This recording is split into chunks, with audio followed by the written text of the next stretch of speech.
Is the VB WRX the greatest generation? What's up guys, welcome back to another video. And of course what I said in the beginning of the video is just satire, but today we're gonna rank all the Subaru WRX generations generation by generation. So let's get right into it. So before going into all of this, what is the WRX? It stands for World Rally Experiment and is pretty much Subaru's golden boy. So passing by that, I know all of you guys already know what the Subaru WRX is.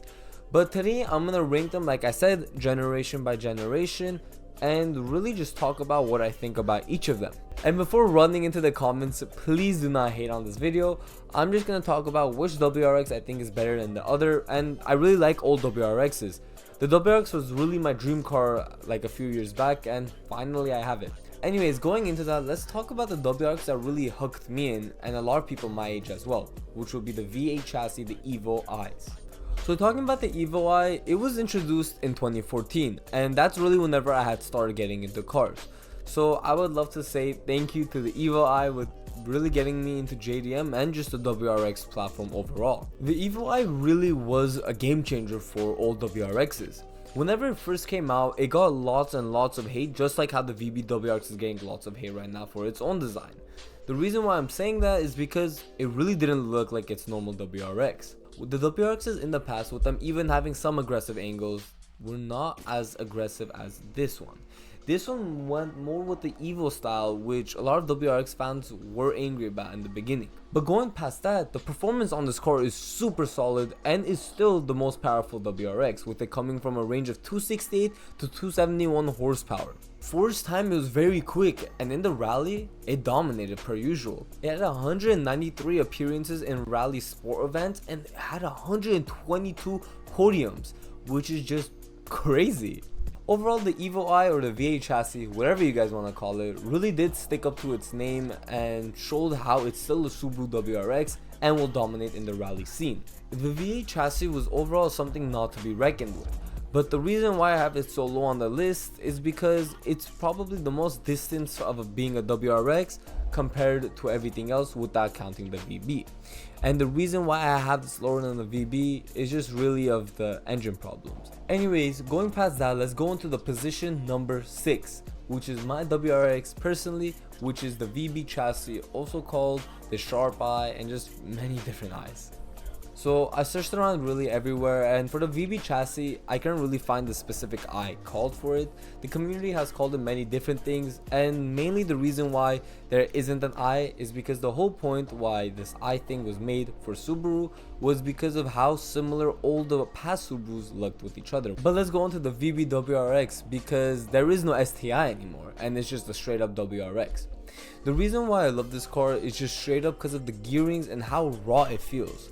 With it being a 2022 plus car, you don't get cars like these anymore. This WRX looks wise really is past where a WRX is, but from the engine and heart of the car, it's still a pure and running WRX. It really has that raw feeling while shifting gears with it, and that really rumbly and deep sound whenever you put an exhaust on it. And yes, of course, it doesn't come with unequal length headers, so it's not going to have the true rumble, but a flat 4 is a flat 4. But with all that being said, it's very similar to the previous WRX, and the reason why I put it up is just because it has more reliability, and with how little information we have on this car, with it being out for like I think 2 years, we have crazy mods for it. In the sense of, we have cars tuned up to 600 horsepower with of course different transmissions and different arrangements inside of the block. But overall, the FA24 is just a pretty sturdy block, coming with some STI parts like the STI intercooler that comes with stock. Now moving on to number 5, and probably the least talked about generation, which is the Stink Eye. So the Stink Eye I could see as pretty much the Hawkeye's little brother who just really never got recognized. This car can honestly be varied all the way down to the lowest on the list. But the fact of it being so unique and so little people really having it, I just put it so high. With it really having the first aggressive WRX perspective, it really changed everything with the WRX after this generation. Like being said, after years and years of having the same backlights from the Bug Eye all the way to the Hawkeye, the Stink Eye wanted to change it up and got a completely different back, which I love. The Stink Eye personally, in my opinion, is probably the most underrated WRX, and it's not that bad with performance, nor is it that bad with reliability. And of course, the older we get with WRXs, the worse like head gasket problems they're gonna have, and just overall different problems. I put it so high in this list is because of how underrated it is, and in my eyes, such an iconic WRX that just is different from anything that's been made. So now going into my probably least favorite WRX, but still very highly listed, has to be the Bug-Eye WRX. Now don't get me wrong, and please don't leave hate, but the Bug-Eye just for me, looks wise, just isn't it. But at the same time, the reason why I have it so high on the list is because of how iconic of a WRX is. Without counting the GC8, if I think of a WRX, I feel like the first one that comes up to my mind as an iconic one has to be the Bug-Eye. With it being such a different looking car compared to all the cars around that time, and with it having such decent performance for the price back then, with it having 218 horsepower and almost 300 Newton meters pounds of torque, it was a beast back then. But not only that, it had such great sound and just love all around the community. There was really no hate or anything like that back then for this WRX. This car was truly the embodiment of a WRX, with it being so soft but at the same time very sleek, and with it just having that rumble, just hearing it and just being so iconic. But now let's move on to where it all began, the GC8, also known as the Mean Eye. With the GC8 being here, it can be pretty surprising because it really is the one that started it all, and it's super iconic with it starring in things like Initial D and it just being everywhere. With the GC8 being so iconic and really starting off this whole world rally experiment, Colin McRae just showed what this car can do. With him pushing multiple limits of this car and just totally winning the WRC, this car made the name for the WRX. This car is way too strong and just overall way too iconic, shown in so many things for it to be ranked any lower than third. Not only do we have that for the iconic GC8, we also have the legendary and honorable 22B, which was just sold for $315,000. If we were just talking strictly about the 22B, I would have to put it as number one because it is the WRX. But if we're talking overall about the GC8, the reliability on this car is just horrendous. This car was really the one that started all between Subaru and Mitsubishi, and just the amazing rivalry we have between each other. Now going into my personal favorite WRX, let's talk about number two, the Blob-Eye. The Blob-Eye is just a work of art. I can't explain it enough. That car is just perfect for WRX. It's aggressive enough, but it's also soft enough to just be the WRX, if you get what I mean. I can't really just explain it.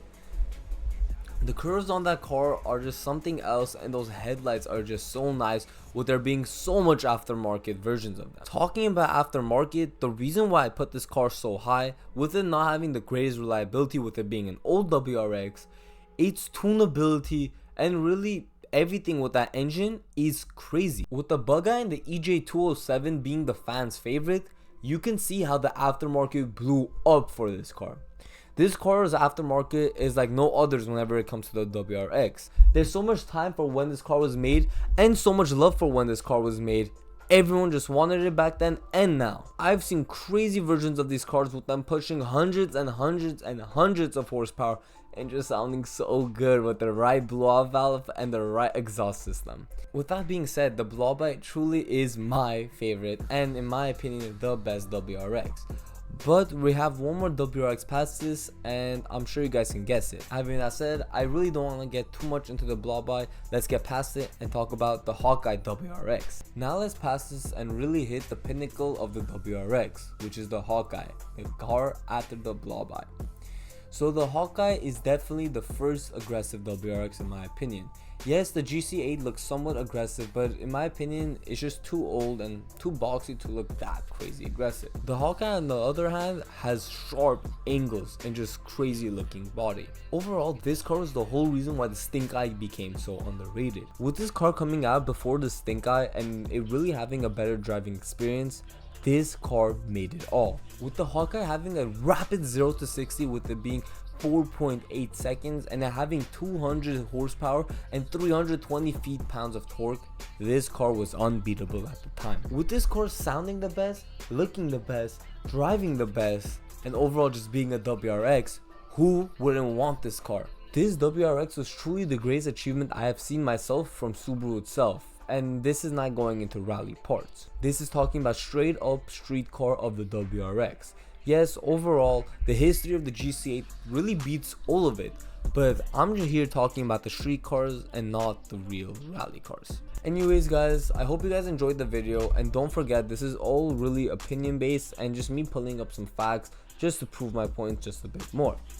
Thank you guys for watching. I appreciate it. Please like, subscribe, and comment down below if I had missed anything, because I'm really new to this and I miss a lot of things, and you guys informing me really does help. And thank you guys for watching. I'll see you guys in the next one. Peace.